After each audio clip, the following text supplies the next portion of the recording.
2003 2007 mighty Australia ഉണ്ടല്ലോ, ആ ഒരു പെർഫോമൻസാണ്. ഏഷ്യയിലെ ഏറ്റവും വലിയ ടീം നമ്മൾ തന്നെയാണെന്ന് അറിയാമല്ലോ. എന്തെങ്കിലും ഒരു ബാഡ് ഡേ സംഭവിച്ചാൽ മാത്രമേ ഇന്ത്യ പരാജയപ്പെടുത്തുള്ളൂ. മേ ബി അഫ്ഗാനിസ്ഥാനെതിരെ, മേ ബി ശ്രീലങ്കയ്ക്കെതിരെ മേ ബി ഇന്ത്യ പരാജയപ്പെടാൻ ചാൻസ് കൂടുതലായിട്ടുള്ളൂ. അല്ലെങ്കിൽ ഈ ടീമിനെ തോൽപ്പിക്കാൻ ഭയങ്കര പാട് തന്നെയാണെന്ന് പറയേണ്ടിയിരിക്കുന്നു. ഇന്നത്തെ പിച്ച് നോക്കുവാണെങ്കിൽ ഒരു ഗ്രാസൊക്കെ ഉള്ളൊരു പിച്ചായിരുന്നു. നോക്കുവാണെങ്കിൽ ഫാസ്റ്റ് ബോളർമാർക്ക് ആദ്യത്തെ ഒരു 4 ഓവറോ 5 ഓവറോ ഒക്കെ ബെനിഫിറ്റ്സ് കിട്ടും. എന്നിട്ട് ഇന്ത്യ റിസ്ക് എടുത്തു, അർഷ്ദീപിനെ പുറത്താക്കി. നമ്മൾ വിചാരിച്ചു സഞ്ജു പുറത്തേക്ക് പോകുന്ന വിചാരിച്ചത്. എന്നാൽ ഇന്നലെ സൂര്യകുമാർ യാദവ് പറഞ്ഞല്ലോ, വി വിൽ ടേക്ക് കെയർ. സഞ്ജുവിനെ ടേക്ക് കെയർ ചെയ്തു. അർഷ്ദീപ് സിംഗിനെ പുറത്തേക്ക് പോകേണ്ടതായിട്ട് വന്നു.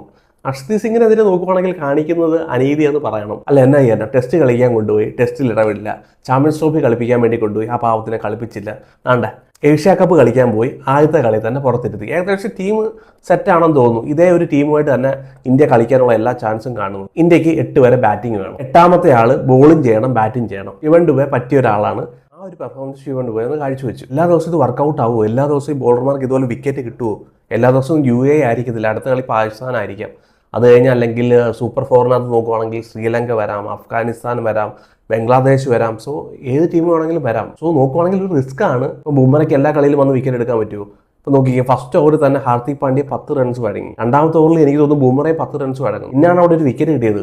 ദുബായിൽ നമുക്കറിയാം അധികം പ്ലേയേഴ്സ് ഒന്നും ഇല്ല കളിക്കുന്നത്. ഒരു ഷറഫും ഉണ്ട്, അവരുടെ ക്യാപ്റ്റനായ മുഹമ്മദ് വസീമുണ്ട്, പിന്നെ ഒരു ആസിഫ് ഖാനും ഉണ്ട്. ഈ 3 പേരൊക്കെ ഉള്ളു അവരുടെ മെയിനായിട്ട് കളിക്കുന്നത്. ബാക്കിയുള്ളവരൊക്കെ നോക്കുവാണെങ്കിൽ വലിയ പെർഫോമൻസ് ഒന്നും കാഴ്ചവെച്ചിട്ടുമില്ല. പാകിസ്ഥാൻ ശ്രീലങ്കയ്ക്കൊട്ടുള്ള ടീമിനെതിരെയൊക്കെ പോകുമ്പോഴത്തേന് ഒരു ഫാസ്റ്റ് ബോളർ മതിയോ? ബുംറ മാത്രം മെയിൻ ബോളറായിട്ട് മതിയോ?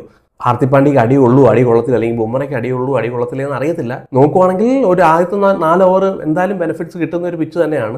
എനിക്ക് തോന്നുന്നു ഇന്ത്യയുടെ പ്ലേയിങ് 11 എന്തായാലും വെളിപ്പെടുത്തി. എല്ലാ കളിയിലും എനിക്ക് തോന്നുന്നു ഈ ഒരു പ്ലേയിങ് 11ആയിട്ട് തന്നെ പോകാനായിരിക്കും ചാൻസ്. ഇന്നത്തെ പിച്ച് നോക്കുവാണെങ്കിൽ വലിയൊരു ടേണിംഗ് ട്രാക്ക് ഒന്നും അല്ലായിരുന്നു. എന്നാലും അവിടെ ഒന്ന് ഗ്രിപ്പ് കിട്ടുന്നുണ്ടായിരുന്നു, ബോൾ ടേൺ ചെയ്യുന്നുണ്ടായിരുന്നു. ഇപ്പം കുൽദീപിന് വന്നിട്ട് ഗോൾ കിട്ടുന്നുണ്ടായിരുന്നു. കുൽദീപ് നോക്കുമ്പോൾ സൂപ്പറായിട്ട് ബോൾ ചെയ്തു.